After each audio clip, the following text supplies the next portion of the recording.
Hello everyone, welcome to Cinema Review, the review of Criminal Justice, a Family Matter, directed by Rohan. ఈ web సిరీస్లో 3 episodes ఉంటాయి. First episode వచ్చి 38 minutes duration ఉంటుంది, second episode వచ్చి 41 minutes ఉంటుంది, and third episode వచ్చి 41 minutes ఉంటుంది. ఈ సిరీస్లో ఇంకా కంటిన్యూషన్ ఉంటుంది. ఈ వెబ్ సిరీస్లో అడల్ట్ కంటెంట్ ఏం లేదు, తెలుగులో కూడా అవైలబుల్గా ఉంది. ఇంకా ఈ సిరీస్ ఎలా ఉందంటే జస్ట్ యావరేజ్ అనిపించింది. బేసిక్ ప్లాట్ లైన్ ఏంటంటే డాక్టర్ రాజ్ నాగ్పాల్ వాళ్ళ ఇంట్లో ఒక మర్డర్ కేసు జరుగుతుంది, నర్స్ రోహిణిది. ఆ మర్డర్ కేసు ప్రైమ్ సస్పెక్ట్గా రాజ్ నాగ్పాల్ని అరెస్ట్ చేస్తారు. మాధవ్ మిశ్రా ఒక లాయర్ ఆఫ్ రాజ్ నాగ్పాల్. ఈ మర్డర్ ఎవరు చేశారు అనేదే ఈ వెబ్ సిరీస్ అంతా ఉంటుంది. ఫస్ట్ ఎపిసోడ్ అంతా ఒక బర్త్డే గురించి జరుగుతుంటుంది.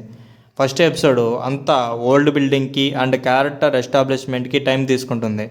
ఫస్ట్ ఎపిసోడ్ అంతా చాలా స్లోగా ఉంటుంది. నాకైతే ఫస్ట్ ఎపిసోడ్ యావరేజ్ ఫీలింగ్ అనిపించింది. సెకండ్ అంతా ఇన్వెస్టిగేషన్లో ఉంటుందని అనుకుంటాము, బట్ ఇన్వెస్టిగేషన్ ఏమి ఉండదు. సెకండ్ ఎపిసోడ్ కూడా ఏమంతేం బాగలేదు. లాస్ట్ 10 మినిట్స్ అయితే బాగుంది అండ్ ఎంగేజ్ చేసింది. ఇది కూడా జస్ట్ యావరేజ్ ఫీలింగ్ అనిపించింది. థర్డ్ ఎపిసోడ్ అంతా ఏమంతా వర్కౌట్ కాలేదు. ఇది కూడా జస్ట్ యావరేజ్ ఫీలింగ్ అనిపించింది. కామెడీ టైమింగ్ బాగుంది అండ్ వర్కౌట్ అయింది. పర్ఫార్మెన్స్, మ్యూజిక్ అండ్ విజువల్స్ బాగున్నాయి. మీరు ఒకసారి ట్రై చేస్తారంటే it's streaming on Hotstar. Thank you for watching.